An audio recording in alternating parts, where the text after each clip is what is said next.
البلسم الذي لا يأتي على فتح باب أوصافه مفتاح والبدر التم الذي يأخذ الألباب إذا تخيلته أو سناه لا حبيب يغار البدر من حسن وجهه تحيرت الألباب في وصف معناه فماذا يغرب القول عن وصفه يعجز الواصفين أو يدرك الفهم معنى ذات جلد يكون لها في وصفها مشارك أو قريب صلى الله عليه كامل محاسنه فلو أحدثنا للبدر عند تمامه لم يوصف وعلى تفنن وصفه بوصفه يفنى الزمان وفيه ما لم يوصف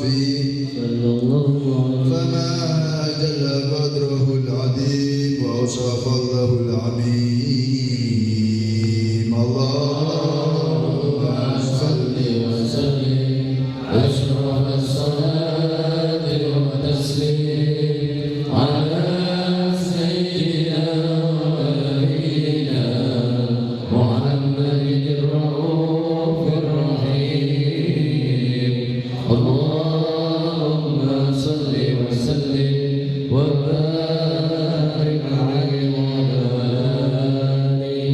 اللهم صل وسلم وبارك عليه وعلى آله ولقد اتصف صلى الله عليه وسلم من محاسن الأخلاق بما تضيق عن كتابته بطون الأوراق كان صلى الله عليه وسلم أحسن الناس خلقا وخلقا وأولهم إلى مكارم الأخلاق سبقا وأوصاهم بالمؤمنين حلما ورفقا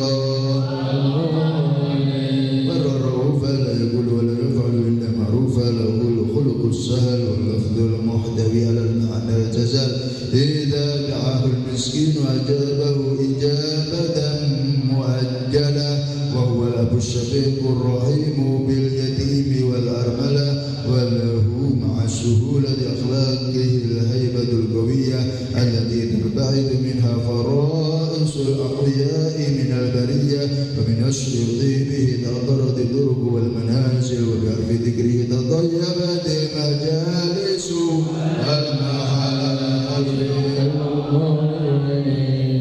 فهو صلى الله عليه وسلم جامع الصفات الكمالية والمنفرد في خلقه وخلقه بأشرف خصوصية فما من خلق في البرية محمود إلا وهو متلقى عن زين الوجود أجملت في وصف الحبيب وشأنه وله الأولى في مجده ومكانه أصاب إذ قد تعالى مجدها أخذت على نجم السهام إنانه وقد بسط القلم في تدوين ما أفاده العلم من وقائع مولد النبي الكريم وحكاية ما أكرم الله به هذا الأبد المكرم من التكريم والتعظيم والخلق العظيم فحسن مني أن أمسك عدة الأكلام في هذا المقام وأقرأ السلام على سيد الأنام السلام عليك أيها النبي ورحمة الله وبركاته السلام عليك أيها النبي ورحمة الله وبركاته السلام عليك أيها النبي ورحمة الله وبركاته وبذلك يحسن الختم كما يحسن التقديم فعليه أفضل الصلاة والتسليم اللهم صل وسلم أشرف الصلاة والتسليم على سيدنا ونبينا محمد الرؤوف الرحيم اللهم صل وسلم وبارك عليه وعلى آله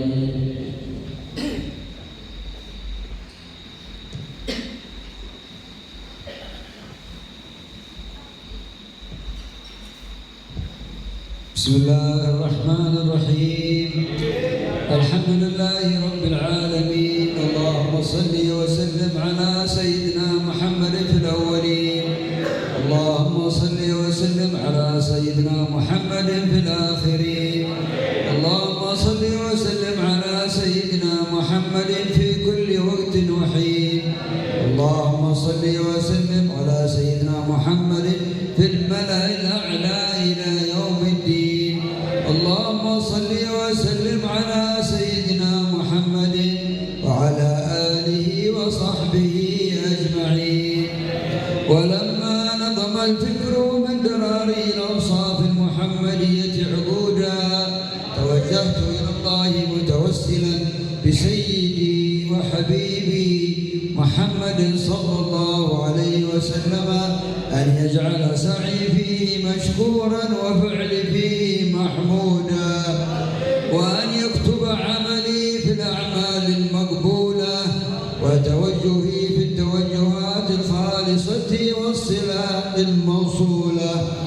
اللهم يا من إليه تتوجه الآمال فتعود ظافرة، وعلى باب عزته تحط الرحال فتغشى منه الفيوضات الغامرة، نتوجه إليك بأشرف الوسائل لديك سيد المرسلين عبدك الصادق الأمين سيدنا محمد الذي عمت رسالته العالمين، أن تصلي وتسلم على تلك الذات الكاملة مستودع أمانتك وحفيظ سرك وحامل راية دعوتك الشاملة، الأب الأكبر المحبوب لك والمخصص بالشرف الأفخر في كل موطن من مواطن القرب ومظهر، قاسم إمدادك في عبادك وساق كؤوس إرشادك لأهل ودادك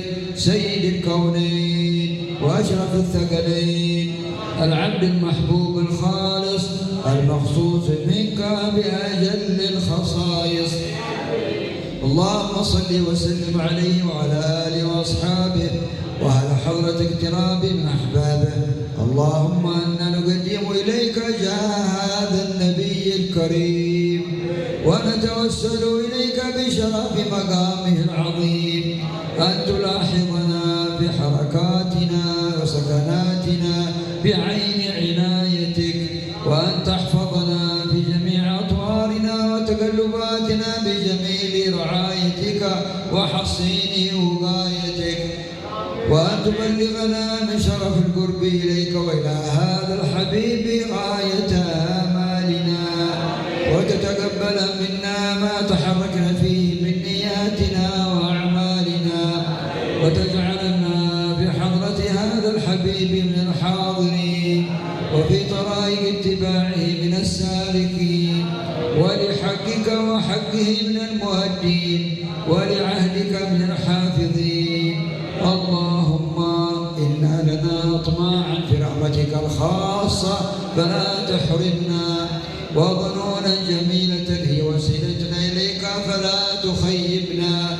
آمنا بك وبرسولك وما جاء به من الدين، وتوجهنا به إليك مستشفعين أن تقابل المذنب منا بالغفران، والمسيء بالإحسان، والسائل بما سأل، والمؤمل بما أمل، وأن تجعلنا ممن نصر هذا الحبيب ووازره ووالاه وظاهره، وعم ببركته وشريف وجهته أولادنا ووالدينا وأهل قطرنا ووادينا وجميع المسلمين والمؤمنين في جميع الجهات، وأدم راية الدين القوي في جميع الأقطار منشورة، ومعالم الإسلام والإيمان بها معمورة معنى وصورة، واكشف اللهم كربة المكروبين، واقضي دين المدينين، واغفر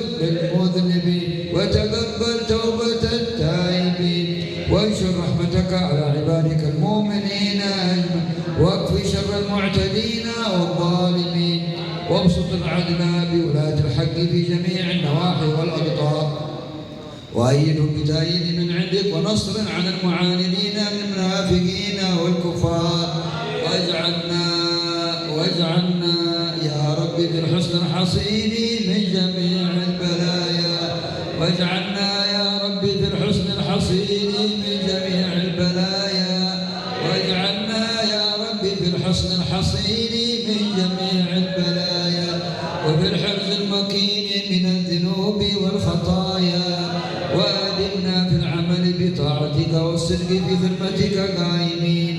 وإذا توفيتنا فتوفنا مسلمين مؤمنين واختم لنا منك بخير أجمعين. وصل وسلم على هذا الحبيب المحبوب للأجسام والأرواح والقلوب وعلى آله وصحبه ومن إليه منسوب. وآخر دعوانا أن الحمد لله رب العالمين. إن الله وملائكته يصلون على النبي يا أيها الذين آمنوا صلوا عليه وسلموا تسليما. الصلاة والسلام عليك يا سيد المرسلين. الصلاة والسلام عليك يا خاتم النبيين. الصلاة والسلام عليك يا من أرسلك الله رحمة للعالمين. ورضي الله تعالى عن أصحاب رسول الله أجمعين. آمين.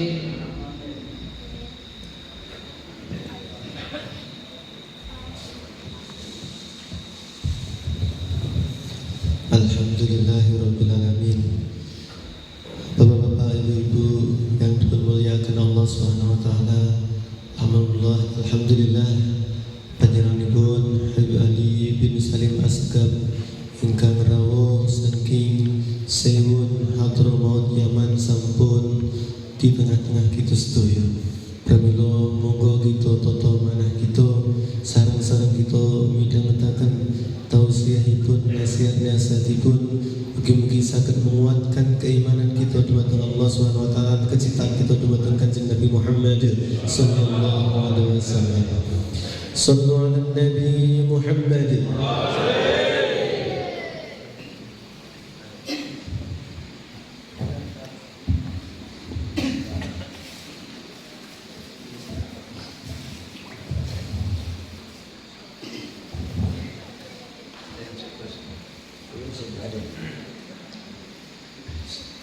بسم الله الرحمن الرحيم.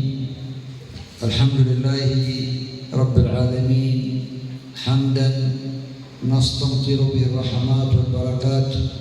ونصلي ونسلم على سيدنا محمد سيد السادات وآله القادات وأصحابه الهداة ومن تبعهم بإحسان إلى يوم الميقات. أما بعد، الشيخ الجليل الحاج نور، الأساتذة، المشايخ، الحاضرون، الحاضرات جميعا، نحييكم بتحية الإسلام. السلام عليكم ورحمة الله وبركاته.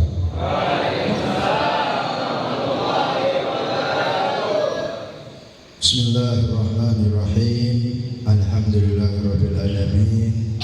Sasampunipun Habib Ali bin Salim Asgaf muji maring Gusti Allah Subhanahu wa taala ingkang maringi kita rahmat nikmat kathah sanget.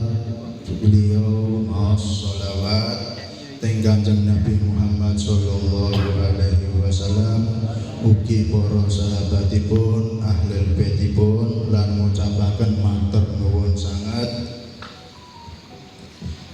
Lan ngucapaken matur nuwun sanget kagem Sohibul Barnamij ini, yaitu Bapak Haj Nur Jailani, juga mengucapkan selamat salam semua kepada kalian semuanya dengan ucapan selamatnya orang Islam, yaitu kalimat Assalamualaikum warahmatullahi wabarakatuh. Alhamdulillah, jama'na al-haq subhanahu wa ta'ala wa iyyakum birabitah عظيمة وقوية ومتينة وهي شهادة لا إله إلا الله محمد رسول الله صلى الله عليه وسلم. Alhamdulillah kula panjenengan ing mriki dikumpulaken kalih Gusti Allah dengan ikatan tali perkumpulan yang sangat agung, sangat mulia, sangat indah, sangat sejahtera, yaitu kalimat syahadat asyhadu an la ilaha illallah wa asyhadu anna muhammadar rasulullah. نحن سعداء بالحضور معكم في هذه البلدة المباركة وبهذه الوجوه النيرة، فالحمد لله على الاجتماع وعلى اللقاء من أماكن شتى وبلدان شتى جمعتنا هذه الكلمة العظيمة، كلمة التوحيد لا إله إلا الله محمد رسول الله صلى الله عليه وسلم. Alhamdulillah niki kula panjenengan saged hadir ing mriki ing negara ingkang makmur niki, kota yang penuh berkah ini, bertemu dengan kalian orang yang mempunyai wajah yang bercahaya. Kita berkumpul di sini dari berbagai macam daerah dan berbagai macam kecamatan. Kita berkumpul di sini, yang mengumpulkan kita adalah kalimat tauhid la ilaha illallah. جمعنا الله وإياكم في هذا المسجد المبارك، اجتمعنا على ذكر الله تعالى وعلى الصلاة على رسول الله صلى الله عليه وسلم. Kula panjenengan kumpul teng mriki teng masjid sebab zikir teng Gusti Allah lan maos sholawat teng Kanjeng Nabi Muhammad sallallahu alaihi wasallam. المؤمن إذا ذكر الله سبحانه وتعالى الله سبحانه وتعالى يذكره. الحمد لله إذا ذكرت الله قلت سبحان الله والحمد لله والله أكبر، الله من فوق 7 سماوات يذكرك. يقول الله تبارك وتعالى فاذكروني أذكركم واشكروا لي ولا تكفرون. Tiang mukmin niku menawi zikir ning Gusti Allah Subhanahu wa taala, Allah nggih inget ing panjenengan sedaya. Dengan mau subhanallah walhamdulillah wala ilaha illallah wallahu akbar, Allah Subhanahu wa taala ingat kepada antum semua. النبي صلى الله عليه وسلم يقول ما اجتمع قوم يذكرون الله تعالى إلا حفتهم الملائكة وغشيتهم الرحمة ونزلت عليهم السكينة وذكرهم الله في من عنده. 4 أشياء. مرة ثانية ما اجتمع قوم مثل هذا المجلس يذكرون الله تعالى إلا حفتهم الملائكة، الملائكة تحف بأجنحتها وتنزل عليهم السكينة ويذكرهم الله وتغشاهم الرحمة ويذكرهم الله في من عنده. الله سبحانه وتعالى يذكرك في السماوات، فلان ابن فلان حضر مجلس ذكر، مجلس علم، مجلس تعليم، مجلس صلاة على النبي صلى الله عليه وسلم. Dawuhipun Kanjeng Nabi Muhammad sallallahu alaihi wasallam, nek enten tiyang mukmin kumpul teng masjidipun Gusti Allah, maos Al-Qur'an, maos zikir, niku bakal diliputi para malaikat, bakal disirami rahmat, bakal turun sakinah di dalam hatinya, rasa ketenangan, dan nama kalian bakal disebut-sebut Allah Subhanahu wa taala di hadapan semua makhluknya yang ada di langit. Fulan bin fulan, fulan bin fulan hadir di dalam majelis zikir, hadir di dalam majelis ilmu, disebut sama Allah Subhanahu wa taala di hadapan makhluknya. النبي عليه الصلاة والسلام يقول إذا مررتم برياض الجنة فارتعوا. قالوا وما رياض الجنة؟ قال حلق الذكر، وفي رواية مجالس الذكر. فمجلسكم هذا المبارك هو من رياض الجنة، فأنتم في جنة. الحمد لله. Dawuhipun Kanjeng Nabi Muhammad sallallahu alaihi wasallam, menawi panjenengan lewat idza marartum bi riyadil jannah, menawi panjenengan sedaya lewat pertamanan surga, panjenengan diken mandeg diken lenggah. Napa niku pertamanan surga? Pertamanan surga niku khilaqul dzikir ataupun halaqah dzikir, majelis dzikir ataupun majelis ilmu. Kalian semua di sini sudah berada di pertamanan surga. Kalian ibarat kata sudah masuk, berada di dalam pertamanan surga. فمجلس الذكر التي يذكر الله سبحانه وتعالى بها هذا من أفضل الأعمال وأزكى الآمال وأزكى الأعمال وتطهر القلوب. والله سبحانه وتعالى يحب الذاكرين. ألا بذكر الله تطمئن القلوب، بذكر الله ينشرح الصدر، يفرج الكرب والهم والغم. Majelis zikir niki apik-apikipun majelis, karena di dalam majelis zikir niki panjenengan sedaya saged ngresiki ati. Ati sing reget niki saged dados suci. Zikir niku nggih saged menenangkan hati. Ala bi dzikrillah tatma'innul qulub. وفي الحديث الشريف عن أبي الدرداء رضي الله عنه قال رسول الله صلى الله عليه وسلم ألا أنبئكم بخير أعمالكم وأزكاها عند مليككم؟ قالوا يا رسول الله. قال وأن تلقوا عدوكم وتضربوا أعناقهم ويضربوا أعناقهم؟ فقالوا بلى يا رسول الله. قال ذكر الله. قال ذكر الله من خير الأعمال وأفضل الأعمال عند الله سبحانه وتعالى. Enten hadis ingkang diriwayataken Abi Darda, Nabi niku ngabari napa ta panjenengan purun kula kabari kabar gembira, tak ceritani sesuatu yang bisa membuat hati kalian tenang, hati kalian senang, kehidupan kalian akan bahagia dan sejahtera. Bimakna mithal hada. Beliau mengatakan yaitu dengan zikir. وأفضل الذكر وأجل الذكر وأعظم الذكر لا إله إلا الله محمد رسول الله والباقيات الصالحات خير عند ربك ثوابا وخير أملا. سبحان الله والحمد لله ولا إله إلا الله والله أكبر. Saya pun dikir nggih menika kalimat la ilaha illallah, kemudian kalimat baqiyatus sholihat yang mana itu lebih bagus daripada dunia ataupun seisinya, yaitu kalimat subhanallah walhamdulillah wa la ilaha illallah wallahu akbar. النبي عليه الصلاة والسلام يقول أفضل ما قلته أنا والنبيون من قبلي لا إله إلا الله.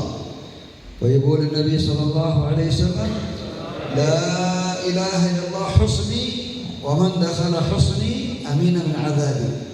Kanjeng Nabi Muhammad sallallahu alaihi wasallam dawuh, saya pun kalimat ingkang kula ucapkan lan ingkang diucapaken para nabi saderenge kula sedaya nggih punika kalimat la ilaha illallah Muhammadur Rasulullah. Kanjeng Nabi Muhammad sallallahu alaihi wasallam nggih dawuh iki hadis qudsi nggih, la ilaha illallah hisni. Kalimat la ilaha illallah kata Allah itu adalah hisni, benteng saya. Siapapun yang masuk benteng saya maka dia aman dari azabku, kata Allah Subhanahu wa taala.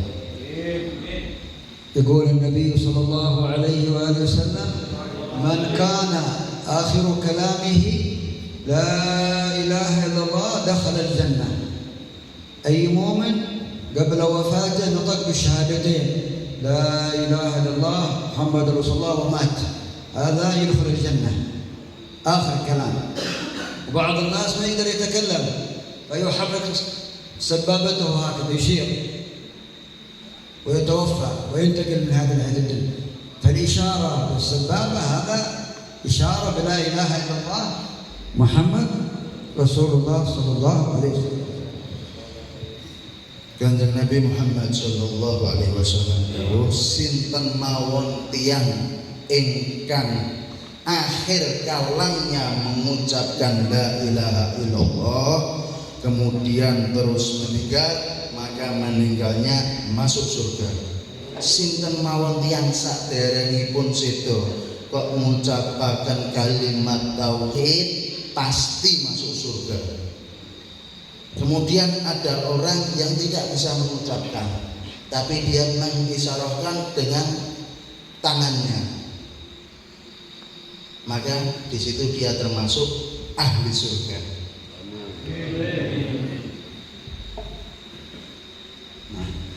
كلمة التوحيد وهي حسن الخاتمة.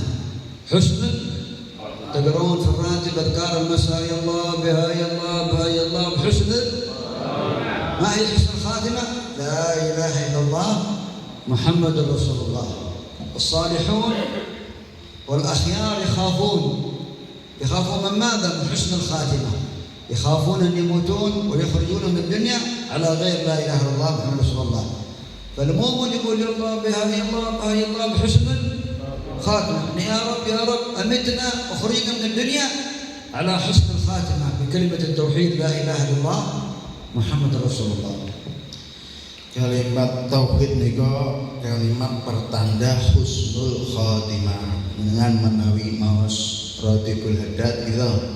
Wonten kalimat ya Allah biha ya Allah biha ya Allah bi husnil khatimah. Dengan sedaya maos niku kersane pingin husnul khatimah. Tiang-tiang soleh, tiang-tiang akhyar, orang-orang yang baik, orang-orang pilihan itu pada takut kalau di akhir hayatnya tidak husnul khatimah. Mereka pada takut. Mereka berdoa, ya Allah matikanlah aku dalam keadaan husnul khatimah. Keluarkanlah aku di dunia ini dengan keadaan husnul khatimah. Itu orang-orang soleh, orang-orang pilihan para kekasihnya Allah. Takut kalau matinya dalam keadaan su'ul khatimah. الشيطان يأتي للمؤمن في سكرات الموت. شيطان يأتي للمؤمن في سكرات الموت ويريد أن يكفر بالله سبحانه وتعالى والعياذ بالله. فالمؤمن القوي يقول لا إله إلا الله محمد رسول الله ويهرب الشيطان ويخاف الشيطان. والمؤمن الضعيف والعياذ بالله يسمع كلام الشيطان ويموت على سوء الخاتمة. سوء al-khatimah. Setan itu mendatangi orang mukmin sebelum wafatnya karena ingin orang yang diganggu itu menjadi su'ul khatimah. Dia ingin orang sebelum mati, orang Islam ini sebelum mati, setan ingin agar menjadi su'ul khatimah orang yang diganggunya ini. Orang yang mukmin yang kuat, imannya kuat sama Allah Subhanahu wa ta'ala, ketika setan mengganggu, setannya yang takut, setannya yang lari, sehingga orang mukmin itu tetap bisa husnul khatimah. Adapun mukmin yang dhaif, ketika diganggu setan jika tidak mendapatkan pertolongannya Allah Subhanahu wa ta'ala, bisa meleset jatuh ke dalam su'ul khatimah. Faman mata ala husnul khatimah لا يعذب في النار، لا يخلد في النار. من مات على حسن الخاتمة وعلى لا إله إلا الله مسلم مؤمن لا يخلد في النار. لا يخلد في النار إلا الكفار، يكونون في النار ما يخرجون أبدا. لكن المؤمن ما دام معه لا إله إلا الله لا يخلد في النار، يعذب على قدر المعاصي والأعمال التي عملها في الدنيا يعذب ثم يدخل الجنة. لكن الكافر لأنه مات على غير الإسلام، مات على الشرك، مات على الضلال، مات على الكفر، يخلد في النار، ما يخرج من النار أبدا. Cinten mawon tiyang ingkang sedo dalam keadaan husnul khotimah boten bakal diadab ting neraka, boten bakal kekal ting neraka. Sedaya mukmin ingkang ngucapaken kalimat la ilaha illallah saderengipun sedanipun mesti jaminane surga. Tapi neraka niku kang ngene sinten? Ngene tiyang kafir ingkang boten purun nyembah Gusti Allah Subhanahu wa ta'ala utawa kangene tiyang muslim ingkang metu saka agamane. Tiyang muslim niku selama dirinya masih mengucapkan la ilaha illallah, maka dia tidak akan pernah diadab selama-lamanya. Dia pasti akan kekal selama-lamanya di surga. Adapun orang muslim yang bermaksiat, maka dia akan diadab untuk penyucian, untuk tasfiyah. Kemudian dia akan dimasukkan surganya Allah Subhanahu wa ta'ala. Allah يثبتنا وإياكم بالقول الثابت، يسمون الصالحين القول الثابت. الله يثبتنا وإياكم على القول الثابت، ويحسن الختام عند نزول الحمام. يحسن الختام عند نزول الحمام، عند الموت يكون خاتمة حسنة، خاتمة طيبة، خاتمة على الإسلام، خاتمة على الإيمان. هذا الذي نرجوه من الدنيا هذه كلها. أهم حاجة عند الموت، كل شيء أعمال صالحة، أهم شيء حسن الخاتمة، أهم شيء حسن الخاتمة. الله يحسن خاتمتنا وإياكم. Mugi-mugi kula panjenengan sedaya saged tetep ngucapaken al-qaulu tsabit nggih punika kalimat la ilaha illallah kersane sedaya saged dapat husnul khatimah. Husnul khatimah dalam iman kita, dalam Islam kita, dalam amal kebaikan apapun, husnul khatimah. Yang paling penting hidup di dunia ini adalah husnul khatimah. كذلك ينبغي لكل واحد منكم أن يجعل له وردا من الذكر، ورد من لا إله إلا الله 100 مرة، أقل شيء في اليوم 100 مرة لا إله إلا الله. ورد 2 للباقيات الصالحات، سبحان الله والحمد لله ولا إله إلا الله والله أكبر. 3 سبحان الله وبحمده، سبحان الله العظيم، سبحان الله وبحمده، سبحان الله العظيم. النبي عليه الصلاة والسلام يقول في البخاري في الحديث الصحيح: كلمتان خفيفتان على اللسان ثقيلتان في الميزان حبيبتان إلى الرحمن، سبحان الله وبحمده، سبحان الله العظيم. Panjenengan sedaya menawi saged ampun sampai luput saking wirid la ilaha illallah sedina ping 700. Terus kalimat subhanallah alhamdulillah wa la ilaha illallah Allahu akbar ni'mar rasul. Agel sih. Subhanallah alhamdulillah wa la ilaha illallah Allahu akbar paling minimal ping 100. Terus subhanallah bihamdihi subhanallahil azim ping 100. Enten dawuhipun Kanjeng Nabi Muhammad sallallahu alaihi wasallam teng kitab Bukhari nggih punika bahas subhanallah wa bihamdihi subhanallahil azim niku kalimatan habibatan. 2 kalimat yang dicintai oleh Allah Subhanahu wa taala. Khafifatan ala lisan, yang ringan diucapkan di lisan kita. Thaqilatan fil mizan, yang timbangannya kelak di akhirat ini berat. Yaitu adalah kalimat subhanallah subhanallah bihamdihi subhanallahil azim. Dan kalimat 2 ini dicintai oleh Allah Subhanahu wa taala. كان عندنا في حضرموت رجل من الصالحين اسمه الحبيب عبد الله بن حسين بن طه. اليوم هذا ذكرى وفاته حولية في حضرموت بعد الفجر هناك. هذا من أوراده كل يوم 25,000 لا إله إلا الله لا إله إلا الله لا 25,000. الله الله 25,000. ما شاء الله ذكر ذكر ذكر كثير. إن شاء الله يكون يرتقي فوق عند الله، يحبه الله سبحانه وتعالى. الذي يذكر الله كثير الله يحبه. Enten tiyang soleh teng Hadramut niku asmanipun Al Habib Abdullah bin Husain bin Thahir. Niku amalane ben dinten maos kalimat tauhid la ilaha illallah ping 20.000. Kalimat Allah Allah Allah Allah ping 20.000. Pokoknya dikir. Seperti itu Al Habib Abdullah bin Husain bin Thahir. Masya Allah. كذلك مطلوب مننا ومنكم أن نكثر من الصلاة على النبي صلى الله عليه وسلم من غير المجالس هذه. أن نكثر. النبي عليه الصلاة والسلام قال أقربكم مني مجلسا يوم القيامة أكثركم علي صلاة. تريد أن تكون قريب من النبي؟ تشرب من يد النبي، تشرب من حوض النبي، أكثر من الصلاة على النبي محمد صلى الله عليه وسلم. Kula panjenengan nggih dikengken maos-maosaken sholawat, ngatah-ngatahaken maos sholawat.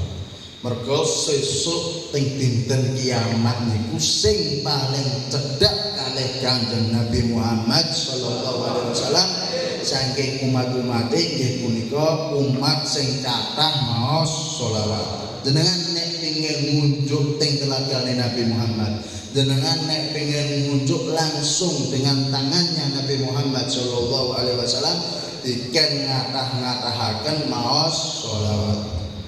النبي عليه الصلاة والسلام قال أكثروا من الصلاة علي فإن صلاتكم تبلغني. النبي يسمع صلاتنا. يا ربي صل على محمد، يا ربي صل عليه وسلم، اللهم صل على محمد، اللهم صل عليه وسلم. النبي يسمع صلاتنا، يسمع نداءنا، يسمع دعاءنا. ولهذا قال من صلى علي واحدة صلى الله عليه 10، ومن صلى عليه 10 يصلي الله عليه 100، ومن صلى عليه 100 يصلي الله عليه 1000، ومن صلى علي 1000 زاحمت منكبه منكبي عند باب الجنة. اللهم صل وسلم عليه وعلى آله وصلوا على النبي. Nabi Muhammad sallallahu alaihi wasallam niku teng hadisipun ngengken panjenengan sedaya ken ngatah-ngatahaken maos sholawat. Mergo sholawate panjenengan sedaya niku tekan teng Kanjeng Nabi Muhammad sallallahu alaihi wasallam. Nabi Muhammad sallallahu alaihi wasallam mendengarkan sholawat yang kita baca, mendengarkan panggilan dari umatnya, ya Rasulullah. Nabi Muhammad mendengarkan. Nabi Muhammad sallallahu alaihi wasallam mendengarkan semuanya. Bahkan ketika kita membaca sholawat 1 kali sama Allah dibalas 10 kali. Baca 10 kali sama Allah dibalas 100 kali. Baca 1000 kali sama Allah Subhanahu wa taala, kelak pundak kita dijajarkan dengan pundaknya Nabi Muhammad sallallahu alaihi wasallam. Karena nanti sangat dekat nanti dengan Nabi Muhammad sallallahu alaihi wasallam. واحد من الصحابة اسمه أبي قال يا رسول الله أنا أكثر من الصلاة عليك دائما اللهم صل على محمد اللهم صل عليه وسلم، فهل أجعل من وقتي من الصلاة على النبي ربع؟ يا رسول الله قالوا النبي لا، إن زدت فهو خير. قال يا رسول الله ثلث؟ قالوا النبي إن زدت فهو خير. قال يا رسول الله 2/3 من وقتي اجعله في الصلاة على النبي. قالوا النبي فإن زدت فهو خير. قالوا إذا اجعل وقتي كله صلاة على النبي محمد صلى الله عليه وسلم. ماذا قالوا النبي؟ قالوا يا أبي تكفى همك ويغفر ذنبك. تكفى همك يعني الصلاة على النبي، تكفى همك ويغفر ذنبك. Enten sahabatipun Kanjeng Nabi Muhammad sallallahu alaihi wasallam iku asmane Ubay. upeni nate ngendika teng Nabi, ya Rasulullah, kula niki seneng maos selawat yang panjenengan ngadang-adangaken maos selawat. Napa kula nek maos selawat seprapat niku pun cukup ya Rasulullah. Rasulullah dawuh, nek jenengan tambahi niku saya ke panjenengan. Oh, sepertiga gimana ya Rasulullah? Kalau kamu tambahi lagi itu bagus untuk kamu. Kalau 2/3 gimana ya Rasulullah? Kalau kamu tambahi lagi itu bagus untukmu. Kalau itu semua waktuku aku akan bacakan sholawat kepada Nabi Muhammad SAW. Ketika itu Nabi Muhammad SAW mengatakan, kalau begitu maka kesusahanmu akan dicukupi dan dosamu akan diampuni oleh Allah Subhanahu wa taala. Wassalatu ala Nabi sallallahu alaihi wasallam تفرج الهم تفرج الكرب تقضي الدين يشفى به المرض. إذا كان مريض يصلي على النبي صلى الله عليه وسلم، عنده مشكلة يصلي على النبي صلى الله عليه وسلم، يريد مال يصلي على النبي صلى الله عليه وسلم. أي شيء من أمور الدنيا والآخرة مفتاحها الصلاة على النبي صلى الله عليه وسلم. واحد sholawat tinggal Nabi Muhammad sallallahu alaihi wasallam niku saged ngilangake kesusahan-kesusahan, kegundahan-kegundahan. Saged ngelunasi utang manfaate sholawat tinggal Nabi niku. Saged ngilangno muskilah problem-problem kehidupan bisa hilang barokah sholawat. Pingin harta, perbanyaklah baca sholawat. Ada urusan dunia ataupun akhirat yang belum terselesaikan, ingin selesai, baca sholawat. Karena sholawat ini bisa menyelesaikan segala urusan, kata beliau. نذكر لكم قصة بفضل الصلاة على النبي صلى الله عليه وسلم، وإنها شفاء وعلاج وطبيب. رجل مريض، رجل عنده مرض، ذهب من مستشفى إلى مستشفى، من طبيب إلى طبيب، من بلاد إلى بلاد، يعالج وخسر فلوس كثير وتعب كثير ولم يحصل الشفاء والعافية. ثم جاء قال له رجل، يا فلان اذهب إلى أحد الصالحين، إلى أحد الصالحين. قال نجرب، فذهب إلى أحد الصالحين وقالوا أنا مريض وذهبت إلى بلاد فلان وبلاد فلان ومستشفى فلان ومستشفى فلان وخسرت مال كثير ولم أستفد شيئا. قالوا علاجك بسيط، علاجك ودواك ما يحتاج هذا أبدا. فقالوا عليك بالصلاة على النبي محمد صلى الله عليه وسلم ففيها الشفاء. فعلمه وأعطاه صيغة الصلاة على النبي يسمونها الصلاة الطبية. الصلاة الطبية، اللهم صل على سيدنا محمد طب القلوب ودوائها وعافية الأبدان وشفائها ونور الأبصار وضيائها وغذاء الأرواح وغذائها. اللهم صل وسلم عليه وعلى آله. هذه الصلاة علمه إياه، قال له كررها واظب عليها، داوم عليها فبيحصل الشفاء. ذهب الرجل يكرر اللهم صل على سيدنا محمد، أخذ المسبح حقه ويكرر الصلاة على النبي. هذه بعد أيام ما شاء الله تبارك الله جاءت العافية، حصل الشفاء ببركة الصلاة على النبي محمد صلى الله عليه وسلم. Niki enten cerita masalah sholawat. Sholawat niku obat, ramuan khusus dokter. Enten wong lara gerak berobat ke mana-mana tidak sembuh. Dari rumah sakit ini ke rumah sakit itu tidak sembuh.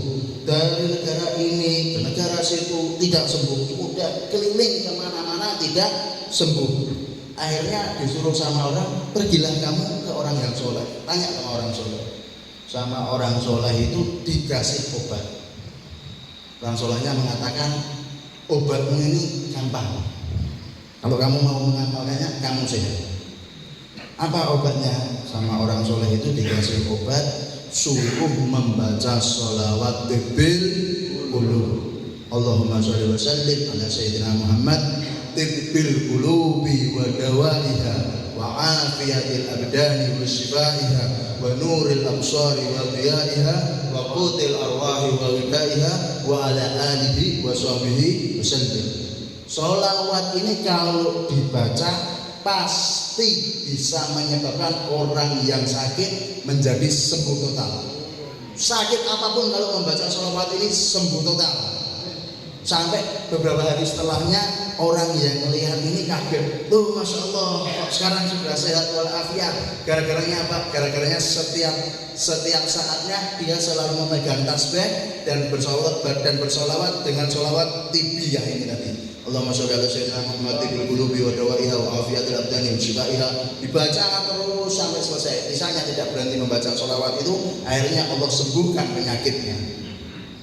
ما شاء الله. الصلاة على النبي شفاء ودواء لمن أخذ الأمر بقوة وأكثر من الصلاة على النبي محمد صلى الله عليه وسلم بأي صيغة كانت. اللهم صل على محمد، اللهم صل عليه وسلم، يا ربي صل على محمد، اللهم صل عليه وعلى آله، صلى الله على محمد، اللهم صل على سيدنا محمد النبي الأمي وعلى آله وصحبه وسلم كما صليت على إبراهيم وعلى آل إبراهيم إلى آخرها. الصلاة الإبراهيمية هذه أفضلها. ثم أي صيغة من الصلاة تثاب عليها. قال العلماء هذه الصلاة على النبي مقبولة عند الله، مقبولة. اللهم صل على محمد حسنات حتى وإن قصدت الرياء. لو واحد قام أمام الناس اللهم صل على محمد صلى الله على محمد وقصد الرياء يثاب عليها ويؤجر عليها. Sholawat tinggal Kanjeng Nabi Muhammad sallallahu alaihi wasallam niki obat. Saking ngobati sinten? Ngobati wong sing keyakinane kuat sama sholawat. Dengan sihot apapun sholawat bisa menjadi obat. Mau Allahumma sholli ala sayyidina Muhammad wa ala ali sayyidina Muhammad bisa jadi obat. Shallallahu ala Muhammad bisa jadi obat. Ya Rabbi sholli ala Muhammad wa Rabbi sholli alaihi wasallam bisa jadi obat. Allahumma sholli ala sayyidina Muhammadin nabiyil ummi wa ala alihi bisa jadi obat. Adapun sholawat yang paling afdal kata beliau adalah sholawat Ibrahimiyah. Tapi mau membaca sholawat apapun dengan sihot bacaan seperti apapun bisa menjadi obat dan manfaatnya banyak kata beliau. Dan sholawat ini pasti diterima sama Allah Subhanahu wa Ta'ala. Sekalipun orang yang membacanya riya, membaca Allahumma sholli ala sayyidina Muhammad, Allahumma sholli ala sayyidina Muhammad, sekalipun ingin dipuji manusia, tujuannya bukan karena Allah, tetap diterima sama Allah Subhanahu wa Ta'ala. يقول الشاعر أعمالنا بين القبول والرد إلا الصلاة على النبي محمد. كل الأعمال قد يقبلها الله وقد لا يقبلها الله إلا واحدة مقبول عند الله وهي الصلاة على النبي محمد صلى الله عليه وسلم. إن الله وملائكته يصلون على النبي يا أيها الذين آمنوا صلوا عليه وسلموا تسليما. اللهم صل وسلم عليه وعلى آله وصحبه وسلم. Sedaya amal niku antara dua, diterima ataupun tidak. Amal apapun yang Anda kerjakan antara dua ini, kecuali sholawat kepada Nabi Muhammad SAW, pasti diterima sama Allah Subhanahu wa Ta'ala. Maka dari itu ada firman-Nya Allah Subhanahu wa Ta'ala yang artinya sesungguhnya Allah dan para malaikatnya selalu bersolawat kepada Nabi Muhammad SAW. Wahai orang-orang yang beriman, bersolawatlah kalian semua dan ucapkanlah salam kepada Nabi Muhammad SAW.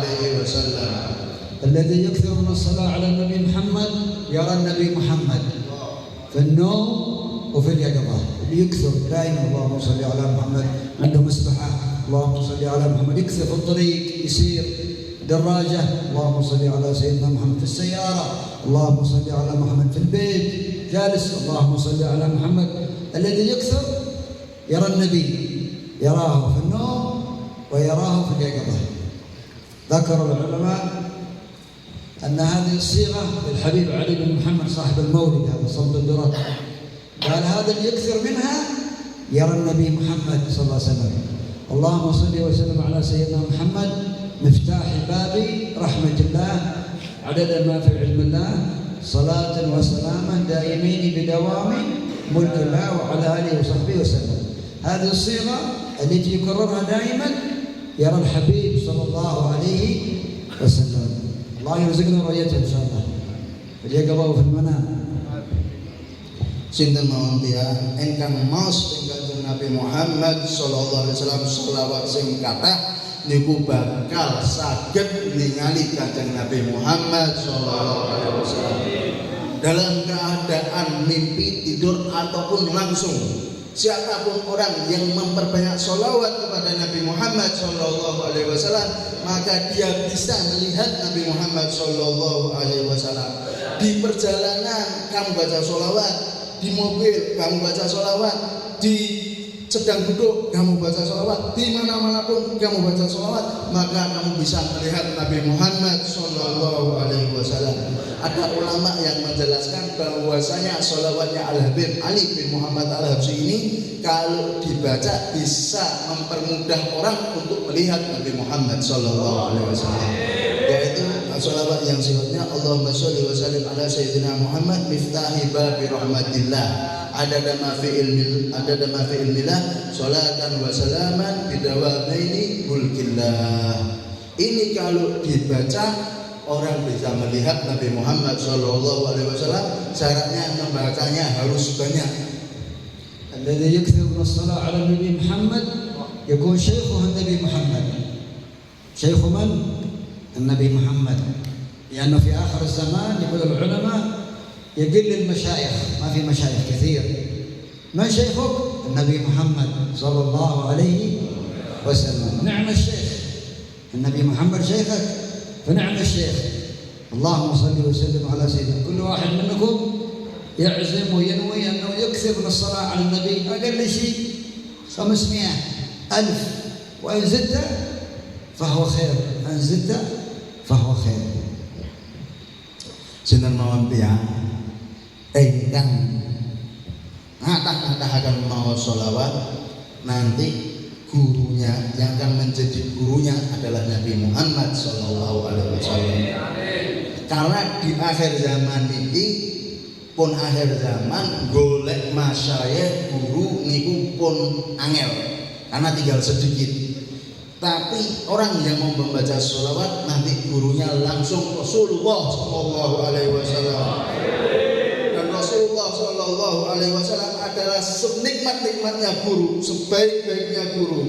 Maka seyogyanya seseorang itu niat di dalam dirinya membaca sholawat minimalnya 500 kali, minimalnya 1000 kali. Jika kalian tambah maka itu lebih bagus untuk kalian. Alhamdulillah, Masya Allah.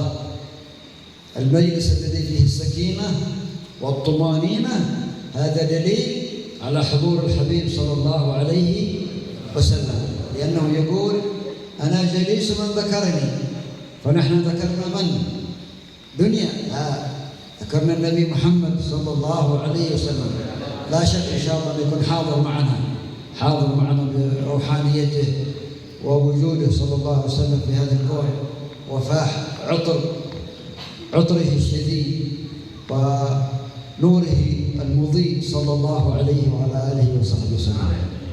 Alhamdulillah, menawi enten majlis anggang di dalam majlis itu ada rasa ketenangan, sakinah, ada rasa tumaninah di dalam majlis itu, maka di situ ada ciri-ciri Nabi Muhammad sallallahu alaihi wasallam hadir dalam majlis itu.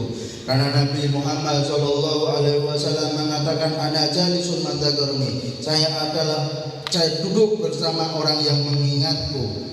Apakah kita duduk di sini ingat dunia? Tidak.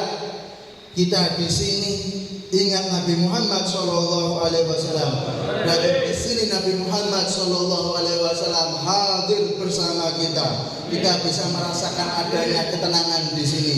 Kita bisa merasakan adanya nur Nabi Muhammad di sini. Kita bisa merasakan suasana ruhaniyah Nabi Muhammad sallallahu alaihi wasallam di majlis seperti ini.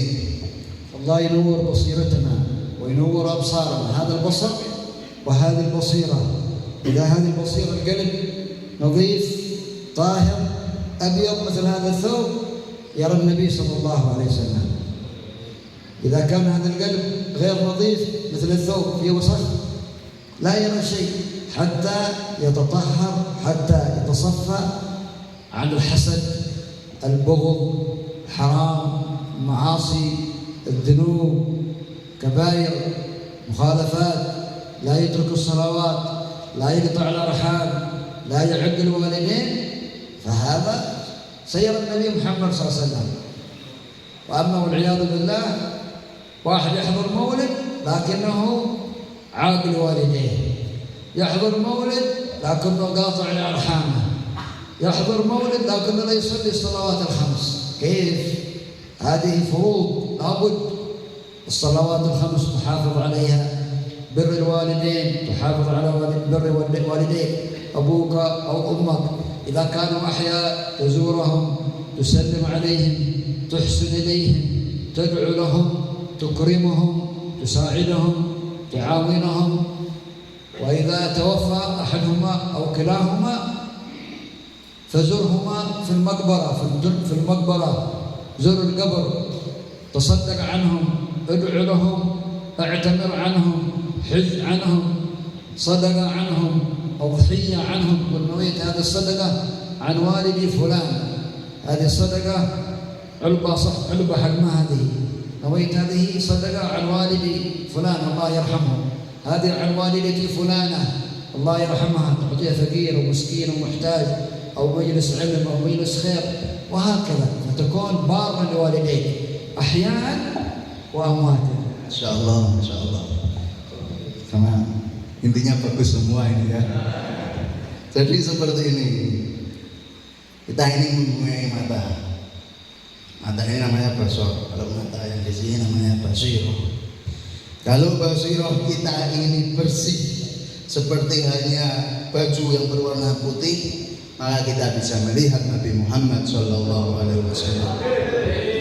Tapi kalau baju kita ini kotor, ada kotoran sedikit saja, bermakna hati kita ini ada kotoran sedikit saja, kita tidak bisa melihat Nabi Muhammad SAW.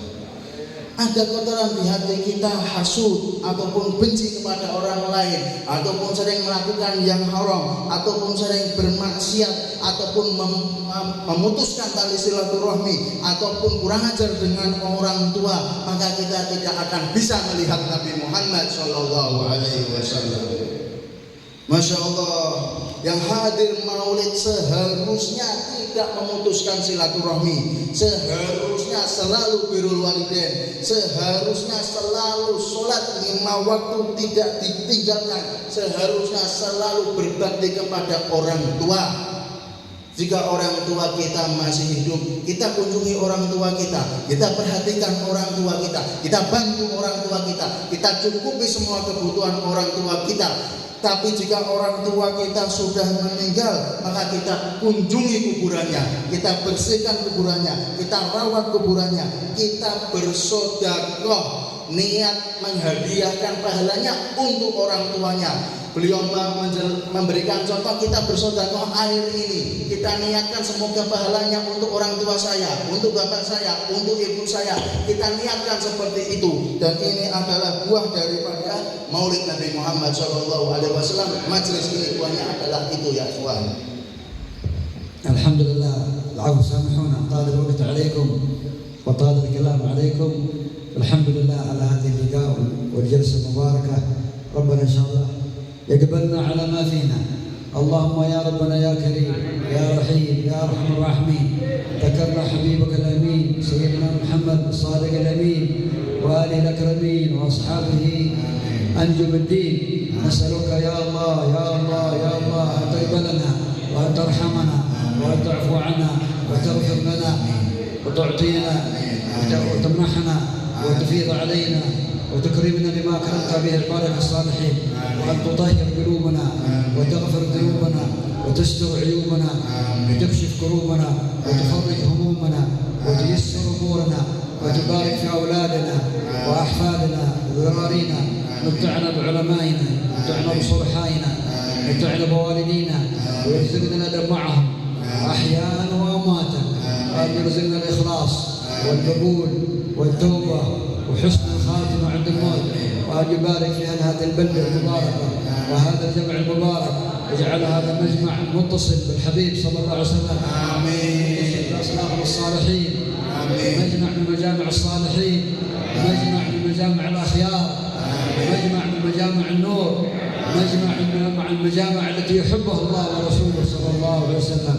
اللهم يا رب بحق هذه الساعة الشريفة في هذا المجمع المبارك وهذا المولد المبارك، أن تقبلنا على ما فينا، وأن توفقنا للخير، وأن تجعلنا من أهل الخير، وتدخلنا دوائر أهل الخير، وأن تحفظنا وإياكم الحاضرين من كل بؤس وضيق، وأن تجازي مؤسس هذا المسجد وهذا المكان وكل من فعل فيه خير سابقا ولاحقا، وتجعل هذا المكان وهذا المسجد مسجد عامر والطاعة والعبادة بالذكر والصلاة على النبي صلى الله عليه وسلم، مجالس العلم، مجالس التذكير، مجالس الخير، مجالس الدعوة إلى الله سبحانه وتعالى، مجالس النصيحة، مجالس الموعظة الحسنة يا رب العالمين. وبارك الحاضرين هؤلاء كلهم جميعا، واجعلهم مقبولين يا رب بهذه الساعة، واجعلهم مقبولين يا رب في هذه الساعة بجاه حبيبك محمد صلى الله عليه وسلم وعلى آله